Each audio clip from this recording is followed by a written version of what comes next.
हाल ही में मध्य प्रदेश के डॉक्टर अंबेडकर नगर महू में आयोजित एक ट्राई सर्विस सेमिनार में भारतीय रक्षा सेवाओं के बीच थिएटर कमांड की संरचना को लेकर मतभेद खुलकर सामने आए।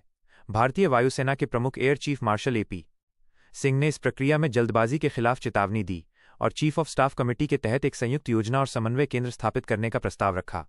इसके विपरीत नौसेना प्रमुख एडमिरल दिनेश कुमार त्रिपाठी ने संयुक्तता जॉइंटनेस के लिए नौसेना की पूरी तरह से प्रतिबद्धता दोहराई।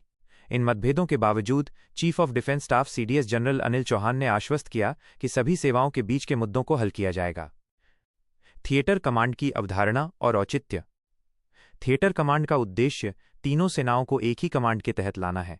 इस कमांड का अधिकार क्षेत्र एक परिभाषित भौगोलिक क्षेत्र होता है। वर्तमान में भारतीय सेना और वायुसेना के पास 7-7 कमांड हैं, जबकि नौसेना के पास 3 कमांड हैं। इसके अतिरिक्त ट्राई सर्विस अंडमान और निकोबार कमांड और स्ट्रेटेजिक फोर्सेस कमांड भी मौजूद हैं। इस अवधारणा का मुख्य कारण भविष्य के युद्धों की बदलती प्रकृति है।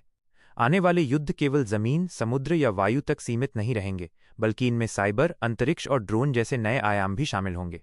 एक एकीकृत कमांड संरचना इन जटिल संघर्षों के दौरान संसाधनों के बेहतर समन्वय और उपयोग को सुनिश्चित करेगी। थिएटर कमांड बनाने में चुनौतियां। थिएटर कमांड के निर्माण में कई बड़ी बाधाएं हैं। सेवा विशिष्ट संरचनाओं का विघटन। पिछले 70 वर्षों से चली आ रही सेनाओं की अपनी विशिष्ट कमांड संरचनाओं को खत्म करना एक बड़ी चुनौती है। भारतीय वायुसेना की चिंताएं। वायुसेना के पास स्वीकृत 42 स्क्वाड्रनों के मुकाबले केवल 30-32 स्क्वाड्रन हैं। वायुसेना का तर्क है कि वायु शक्ति अविभाज्य है और इसे विभिन्न कमांडों में विभाजित नहीं किया जाना चाहिए। उन्हें डर है कि ऐसा करने से उनकी रणनीतिक लचीलापन कम हो जाएगी, क्योंकि युद्ध के समय में हवाई परिसंपत्तियों की कहीं भी आवश्यकता पड़ सकती है। सैद्धांतिक मतभेद। सेना और नौसेना के कमांडरों का अक्सर ये मानना होता है कि वायुसेना केवल उनकी सहायक भूमिका निभाती है, जबकि वायुसेना का अपना सिद्धांत है कि वायु शक्ति के इलाकों में गहराई तक हमला करने में सक्षम है। अतिरिक्त नौकरशाही का जोखिम।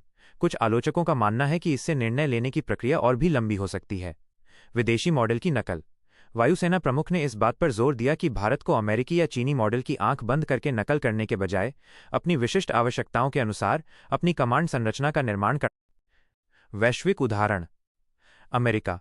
अमेरिकी सेना थिएटर कमांड मॉडल पर काम करती है, जैसे इंडो पैसिफिक कमांड और सेंट्रल कमांड। हालांकि अमेरिका के पास विशाल सैन्य संसाधन है, जिससे वो अपनी परिसंपत्तियों को विशिष्ट कमांडों के लिए समर्पित कर सकता है।